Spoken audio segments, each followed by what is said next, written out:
Եվ այսպես Նիկոլ Փաշինյանը ձեր հաշվին ավելացնում է Ադրբեջանի պետական բյուջեն, հարգելի հեռուստադիտողներ, անցյալ տարվա աշնանը Թուրքիայի արտաքին գործերի նախարար Հական Ֆիդանի խոսքերը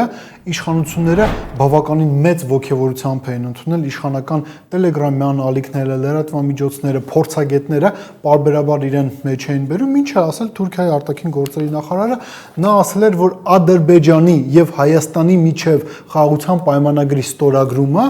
տեղի կունենա 2026 թվականի առաջին կեսին, այդ նաև շարունակել էր այդ հայտնի խոսքը այն մասին, որ եթե Ադրբեջանի եւ Հայաստանի միջև ի վերջո ստորագրվի խաղաղության պայմանագիրը, ոչինչ այլևս չի խանգարի Թուրքիային եւ Հայաստանին բարելավել հարաբերությունները, կարգավորել հարաբերությունները, բայց մենք մոտենում ենք արդեն 2026 թվականի աշնանը, մոտենում ենք սեպտեմբերին, բայց մենք տեսնում ենք, որ խաղաղության պայմանագիր Հայաստանի եւ Ադրբեջանի միջև կնքված չէ։ Ավելին, եթե մենք վերլուծենք Ադրբեջանի նախագահ Իլհամ Ալիևի վերջերս տված հարցազրույցը Հայկական Նախիջևանում, ինչ էր ասում Ալիևը։ Ուրեմն տեսեք, իրենք շարունակում են պնդել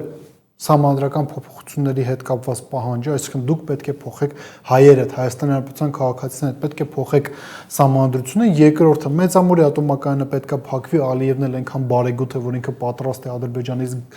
էլեկտրաէներգիա մատակարարել Հայաստան, եւ ամենակարևորը Ալիևը շարունակում է ասել, որ Զանգեզուրի միջանցքը պետք է կյանքի կոչվի, ավելին ինքը ասում է, որ մենք դարով ավելի քան 1 դար փորձել ենք հասել այս նպատակին եւ մենք կարծես թե մենք ասելով նկատի ունենք Ադրբեջանը եւ մենք մոտ ենք այդ նպատակին հասնելու։ Եվս մի կարևոր նրբերանգ կա, որի մասին իշխանությունները իրենք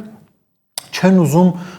խոսել։ Ալիևը ոչ միայն չի շտապում խաղաղության պայմանագիր ստորագրել, այլ նաև իր վերջին հարցազրույցը եւս մեկ անգամ գալիս է ապացուցելու մի պարզ ճշմարտություն։ Պաշտոնական Բաքվի մոտեցումը ըստ ամենայնի հետեւյալն է՝ ստանալ Հայաստանից մաքսիմալը, ստանալ Զանգեզուրի միջանցքը, որը անվանում են թրիպ, առանց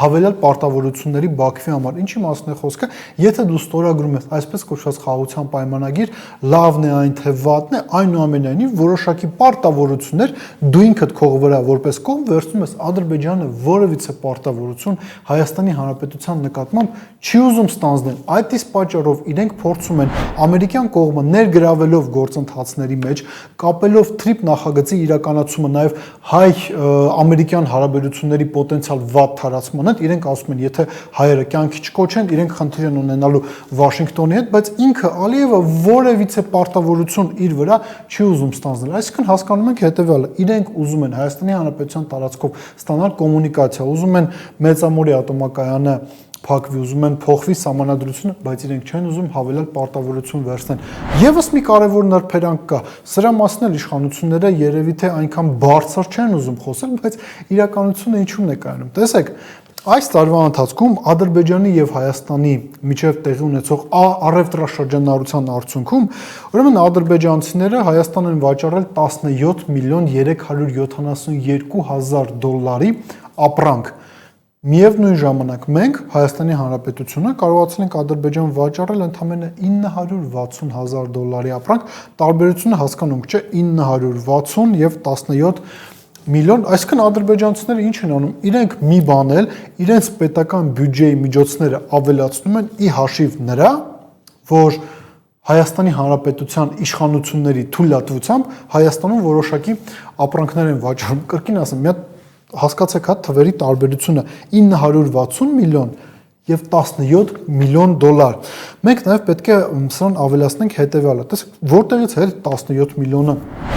գոյանում, պարզ է, որ որոշակի գործարարներ գնում են այդ ապրանքը ադրբեջանական, այդ ապրանքը այստեղ, բայց պետքա վաճառվի, չէ, վերավաճառվի։ Իսկ ով է այդ ապրանքը գնում, Հայաստանի Հանրապետության քաղաքացիները, այսինքն Հայաստանի Հանրապետության քաղաքացիները գնելով ապրանքը, որը գալիս է Ադրբեջանից, ֆինանսավորում են ադրբեջանցի գործարարներին, որոնք էլ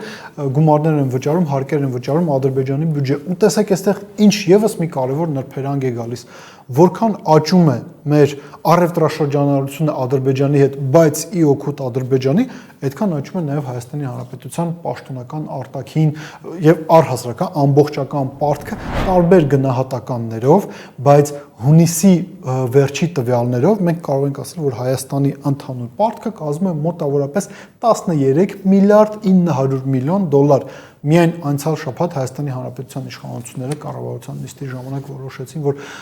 Հավելյալ 300 միլիոն դոլարից ավելի 2 վարկ են վերցնում։ Այսինքն տեսեք ինչա կատարվում։ Փաշինյանը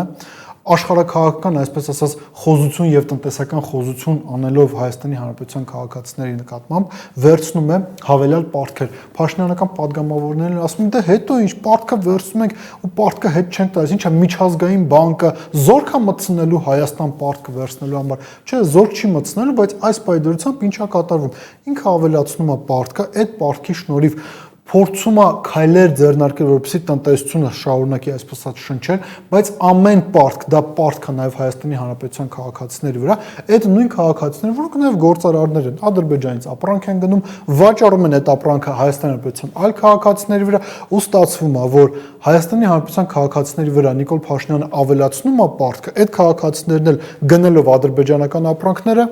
ավելացնում են Ադրբեջանի պետական բյուջեն եւ վերջն արդյունքում ստանում ենք մի համակարգ, երբ որ Ալիևը չի ուզում հավելյալ պարտավորություններ վերցնի Հայաստանի Հանրապետության նկատմամբ, չի ստորագրում խաղաղության պայմանագիրը, Նիկոլ Փաշինյանը չի կարողանում հասնել նրան, որ Ադրբեջանը ստորագրի այդ խաղաղության պայմանագիրը եւ վերջնականապես իրենց ձևակերպմամբ ճանաչի Հայաստանի Հանրապետության տարածքային ամբողջականությունը եւ ինքնիշխանությունը, միևնույն ժամանակ էլ Ալիևը այս ամեն ինչի հաշվին դեռ մի բան էլ գումար է վաստակում, ինչ չեք կարծում Հայաստանի հետ ապրանքաշրջանառության շնորհիվ ձևավորված բյուջետային եկամուտները Ադրբեջանը օրինակ կարող օգտագործի օկուպացրած Ջերմուկում, Ջերմուկի հարակից հատվածներում ինժեներաշինարարական աշխատանքներ կատարելու վրա։ Մտածեք այդ մասին։